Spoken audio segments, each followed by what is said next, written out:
So, ayun guys, so dito sa barko, sa plumbing, so ito yung pinaka number 1 na kalaban natin dito. So, ayan. So, ito yung black water pipe natin. So, ito yung mga scale na na-build up. Yan.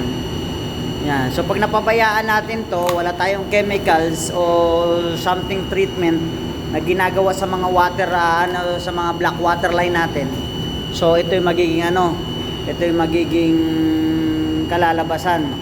So, actually, ang pinakabutas talaga dapat niyan, this is a 50mm pipe, Blucher. So, ito dapat siya, ayan. Yan yung original na niya, yung original na butas niya. So, ayan.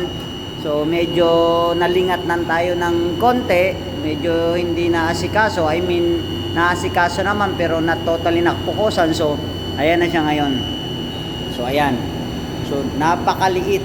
Just imagine 50mm pipe na uwi lang sa sa almost na lang yan, 10 to 15mm na lang ang natira.